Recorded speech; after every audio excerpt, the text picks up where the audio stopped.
In 2379, Earth was a name spoken with mild amusement in the halls of the Galactic Concord. The humans, the newest members of the galaxy's most powerful alliance, had earned their seed not through strength or influence but by default, an act of pity, perhaps curiosity. They'd cracked faster than light travel by accident, nearly obliterating themselves in the process. That recklessness alone made them a curiosity. But when the Concord saw their unstable governments, chaotic resource management, and primitive militaries, they were catalogued as non-threat, low-tier. Harmless. The humans were assigned a protectorate status. No advanced tech, no participation in conflicts, no influence on policy. A glass dome was placed over them, symbolic and literal. They were to observe, adapt, and wait. The other species hoped they'd evolve into something useful, or fade into irrelevance. Then the Nihilim returned. The oldest records mention them only in passing, synthetic beings, not truly alive, not truly dead. They did not communicate, negotiate, or pause. Entire sectors of the galaxy had gone dark centuries ago. Now the black ships emerged again, breaching the Orion border. At first, the Concord dispatched a dozen fleets. Then 24. Within weeks, 3 homeworlds were lost. Nihilim didn't conquer. They stripped systems bare of matter, leaving behind ghost stars and collapsed orbits. Humanity, watching from behind their protectorate curtain, was told not to interfere. Earth's skies remained calm while burning wreckage rained on Keval Prime and the Anthelian belt. The Concord reassured its members that the threat was containable. But every transmission spoke with less certainty. The Nihilim did not leave survivors. Concord fleets began falling silent, one by one, then in clusters. Panic rippled through the once unified alliance. When the Nihilim reached the Soul frontier, the Concord issued an evacuation order. Non-combatants only, they said. Earth was being abandoned. Humanity, previously tolerated as a fledgling species, was now dead weight. The order was broadcast to the planetary network with clinical coldness. Concord ships arrived in orbit not to defend, but to retrieve their own personnel. No offers of support. No protection. Just silence after the message played. Humans watched the skies darken with foreign ships, not as saviors, but as retreating cowards. The message was clear: Earth was not worth saving. In bunkers and boardrooms, on factory floors and in university labs, the response was almost uniform: quiet disbelief first, then growing fury. They were told to watch, to wait, to trust the Concord. Now, when extinction loomed, they were discarded.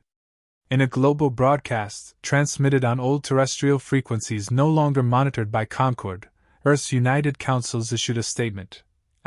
We are not leaving. We are not bowing. We are not forgetting. Across continents, humans began digging in. While Concord ships warped away, humans activated ancient failsafes from past wars, orbital kinetic platforms, EMP satellite networks, decommissioned nuclear arrays. Technology once feared for its destructiveness was brought out of storage and dusted off. Scientists linked retired AI with cold fusion drives. Engineers soldered together repulsor arrays with duct tape and welded exosuits in underground shipyards. Human tech was crude. But it worked. The Nihilim sent their first probes into the system. Humanity's initial strategy was to observe, but when one landed on Mars, harvesting terrain and ignoring all signals, a decision was made. They would not wait for Earth to be next. A mining crew lured it into an old terraforming station, where it was crushed using a collapsing iron dome.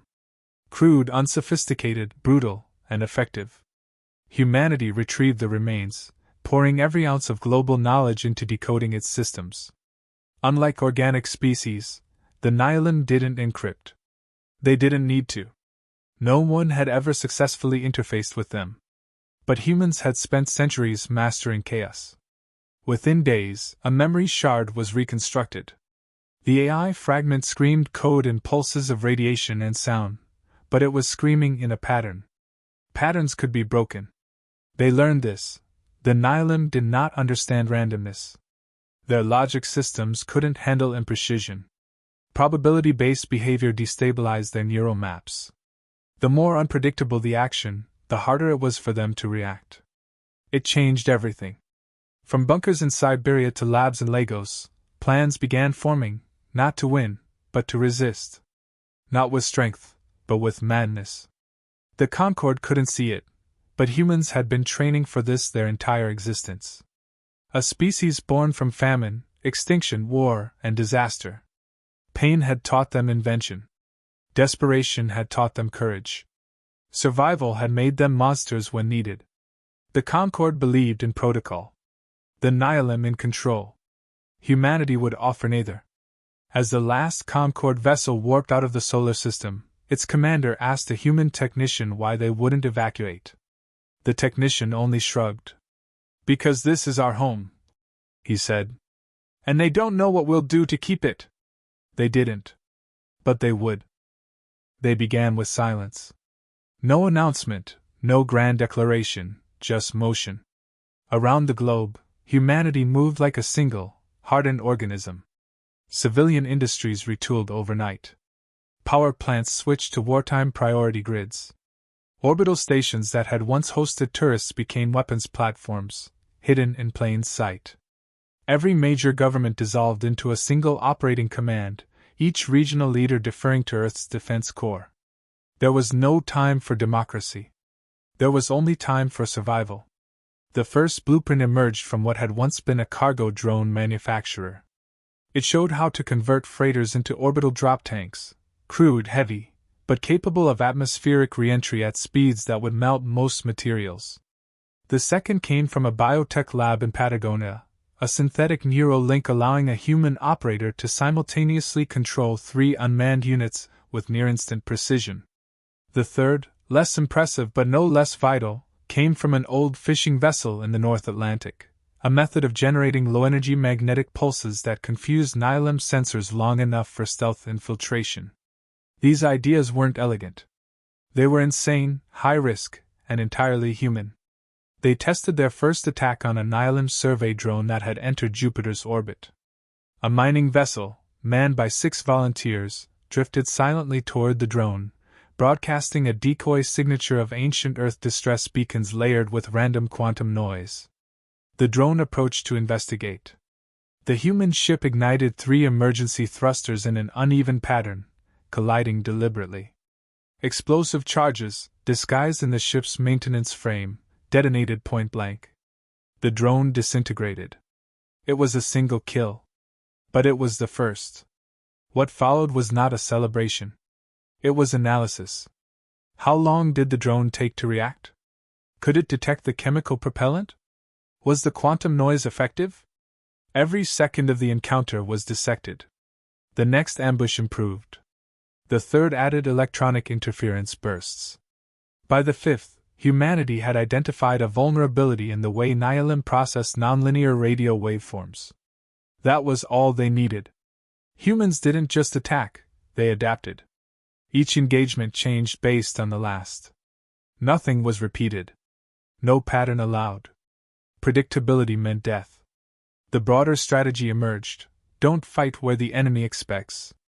Don't hit what they've hardened. Instead, bleed them from the edges. Cut supply pathways. Hijack drones mid-transfer. Jam navigational signals with layered white noise. Use bait, always different, always plausible. For the Nihilim, every encounter became a miscalculation. They struck orbital convoys near Saturn using reflective asteroid shards. They reprogrammed abandoned Concorde beacons to redirect enemy patrols into dead ends. In one instance, they manipulated solar flare data to blind Nihilim optical arrays during a targeted EMP sweep. The machines responded with brute force. But brute force did nothing to stop guerrilla warfare on a planetary scale. Concorde listened, at first amused. Then curious. Then increasingly uneasy. The reports from Earth defied expectations. Primitive humans were now logging confirmed kills on machines that had wiped out advanced fleets. The same Concorde that dismissed them now sent reconnaissance units to monitor operations. They offered no help, only observation. Their laws still forbade technology transfers. Their pride couldn't admit Earth was succeeding where they had failed. Humanity didn't wait for approval. Using scavenged Nylem cores, they built unstable AI fragments designed to crash and corrupt, suicide code. These were uploaded into disposable drones, guided toward enemy relays. When the enemy linked, it triggered recursive loops that collapsed subnetwork clusters. It wasn't elegant, but the damage was measurable. Entire sections of the Nylem presence stalled, rebooting, losing time. That time was bought in blood. Humans died often. Every victory came with loss. But the dead were never hidden. Their names were broadcast daily on global frequencies. Their stories repeated until they became part of every operation. Every sacrifice was a lesson, not a tragedy. In the city ruins of old Shanghai, operatives captured a partial broadcast of a Nylem command signature. No language, no emotion. Just coordination data, pure logic in motion. But embedded in the waveforms was a pattern, slight, repeating, fractal-like. The kind that occur not from intention, but from design limitations. They realized the machines were limited by their creators' assumptions. They had rules they couldn't break. Boundaries they wouldn't cross. That was the wedge. Humanity began leaning into chaos. Fake battlegrounds were constructed with randomized layouts that changed hourly. Automated platforms changed position every sunrise, following no algorithm. Human-controlled AIs were instructed to act irrationally, sometimes even disobey input, just to disrupt pattern recognition. The Nylem couldn't counter what they couldn't predict. Their next victory was large. A cruiser-class Nylem vessel entered lunar orbit. Humanity attacked with 33 independently programmed drones, no shared code, no synchronized flight paths. 3 crashed from navigation failure.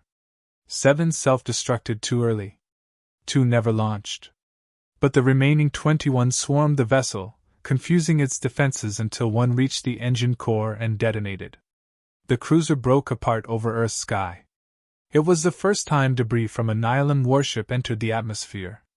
It burned brightly. Humanity watched it fall. The war was not won. Not yet. But it was no longer one-sided. They moved underground. Not to hide, but to build without interruption. Beneath old cities, forgotten transit tunnels became assembly lines. Hydroelectric plants were rerouted to power fabrication chambers. Surveillance networks designed for civilian order were repurposed to track Nylem activity in real time. Humanity was done reacting. It was time to shape the battlefield. They knew brute strength wouldn't win.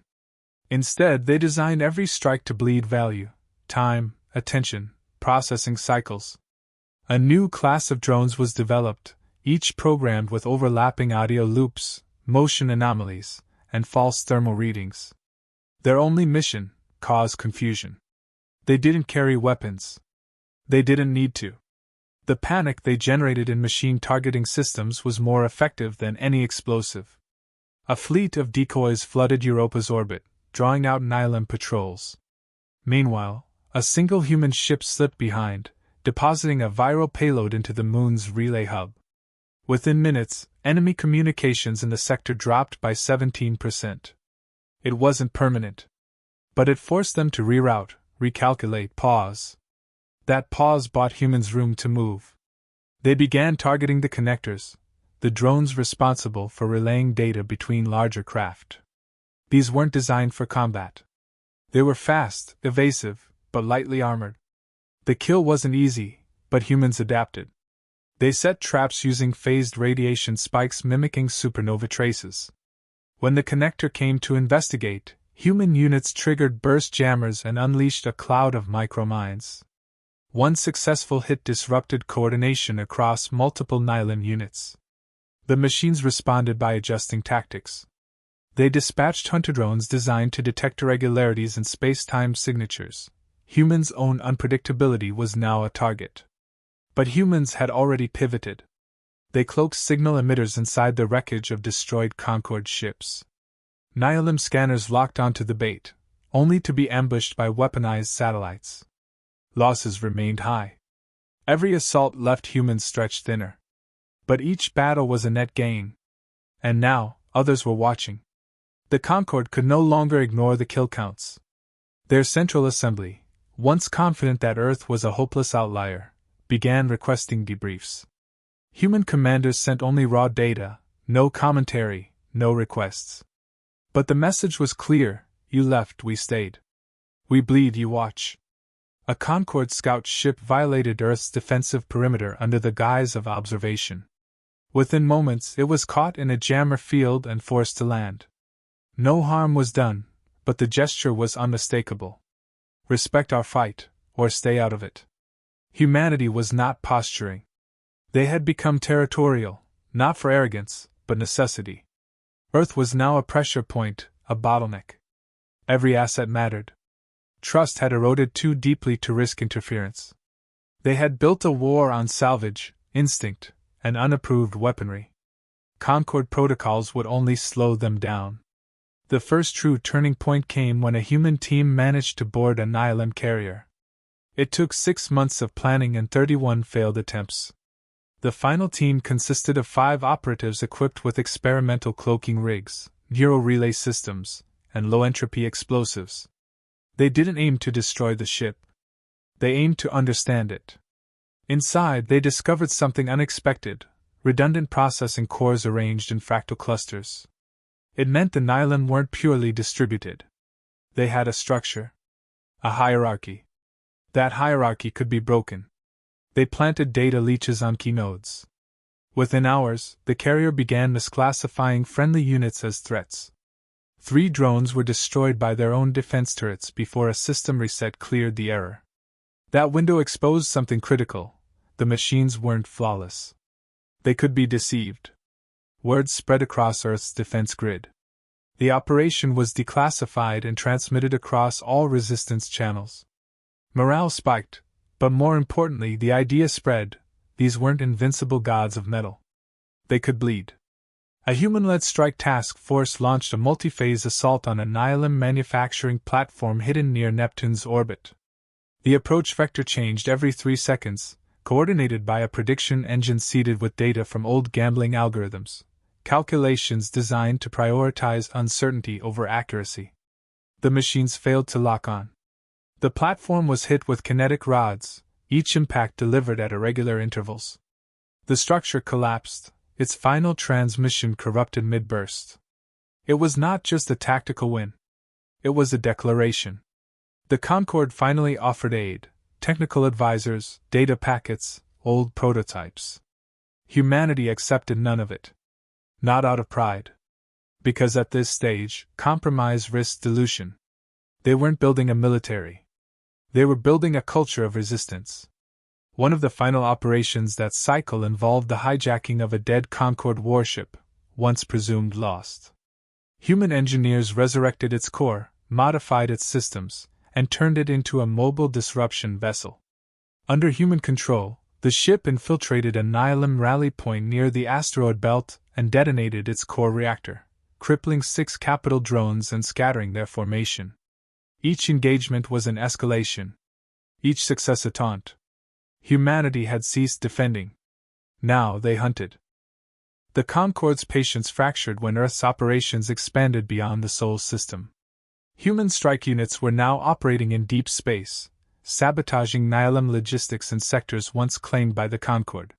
What began as ignored defiance was now an uncomfortable power shift. The Council called it destabilizing. Humanity called it progress. The first warning came as a diplomatic message delivered through a proxy species.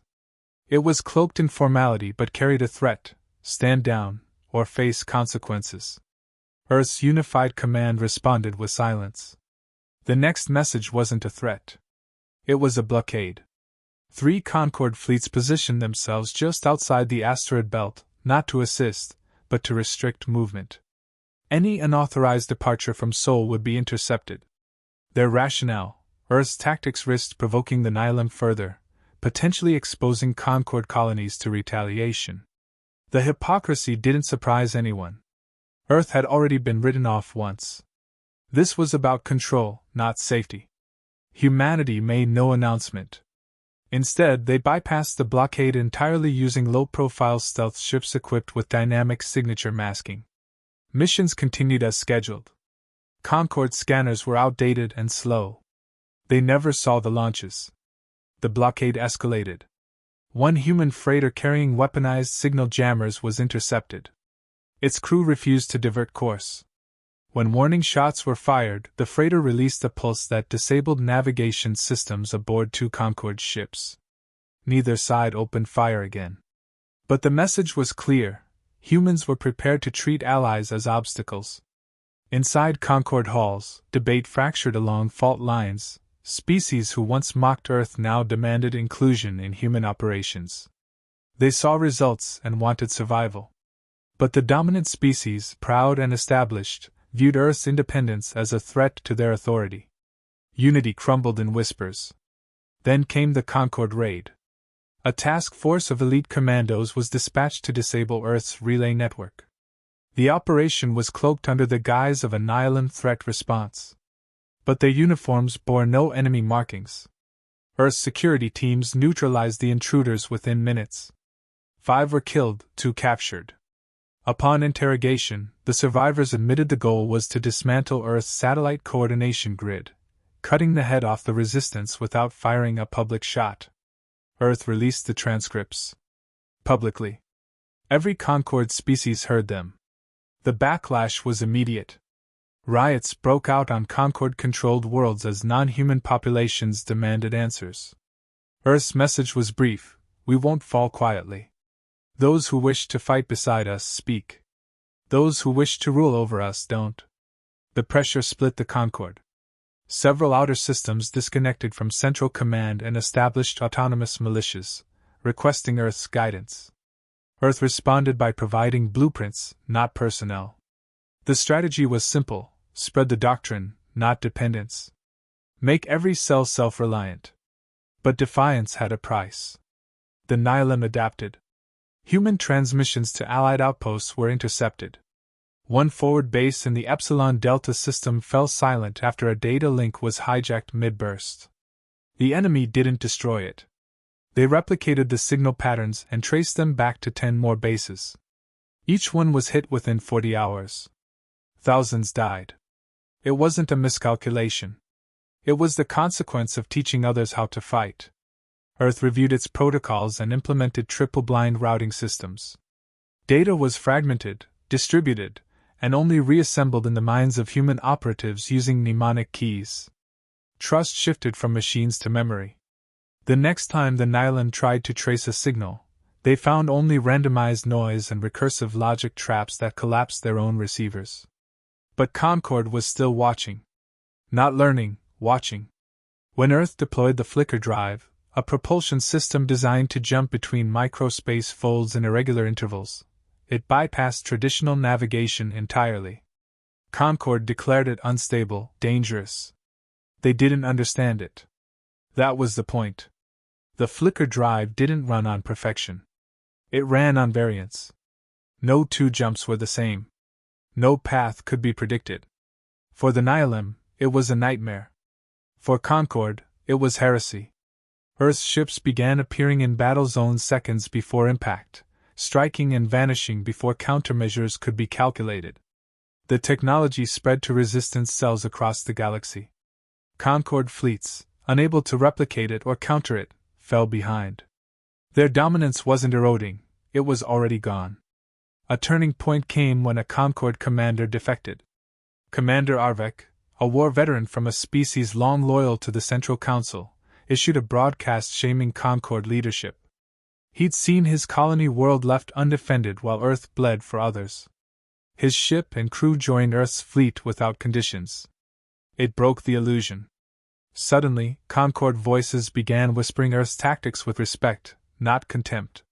Dissenters were no longer fringe, they were growing factions.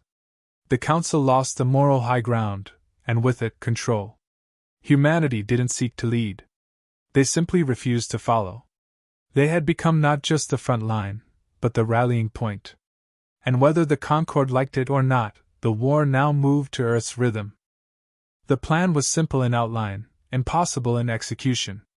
The dead signal was a viral data construct built from corrupted Nihilum code fragments, shaped by recursive chaos algorithms.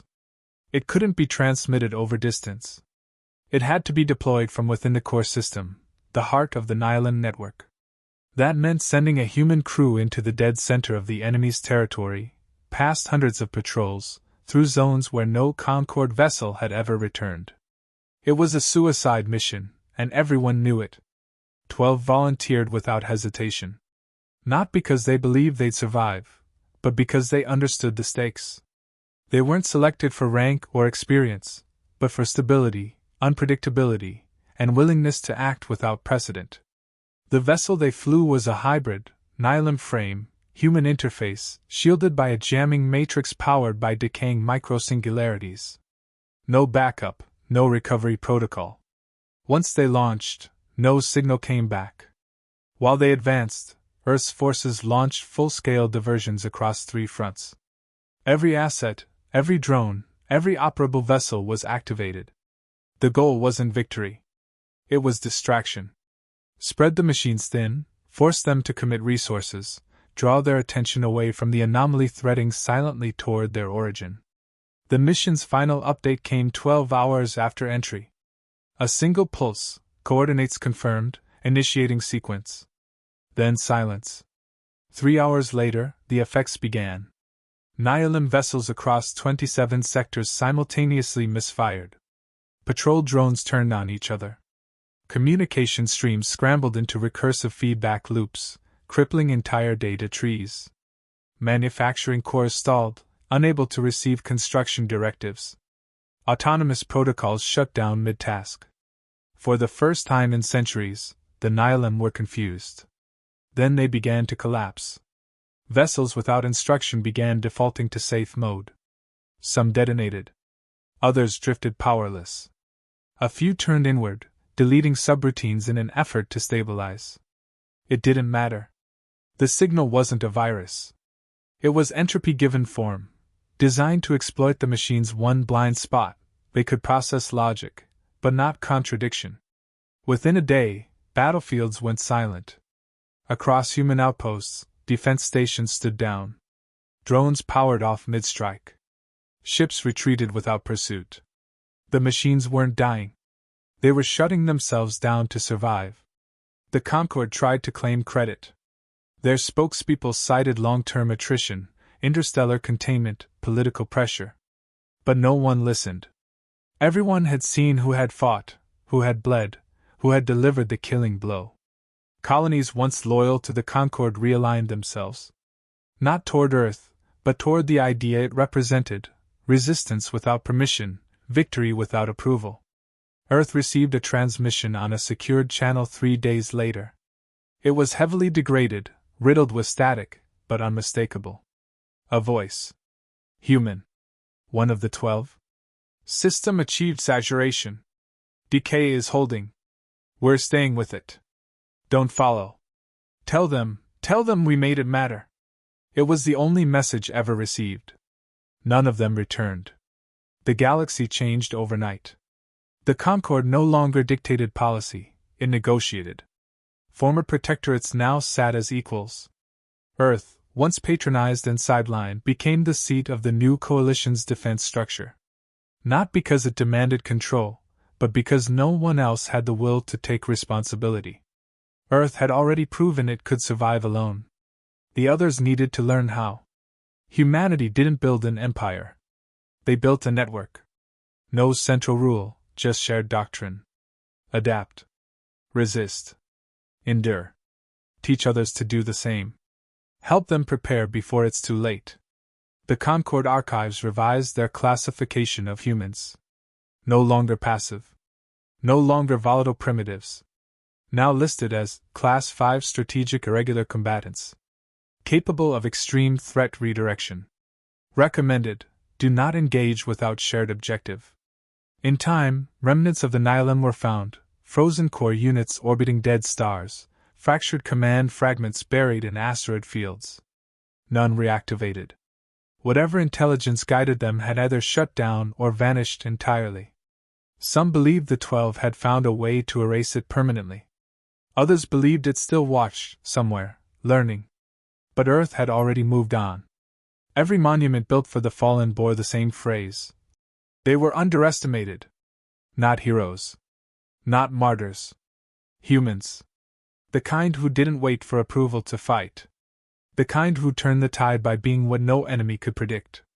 The kind who reminded the galaxy that survival isn't granted. It's taken. And the void would never forget who took it back.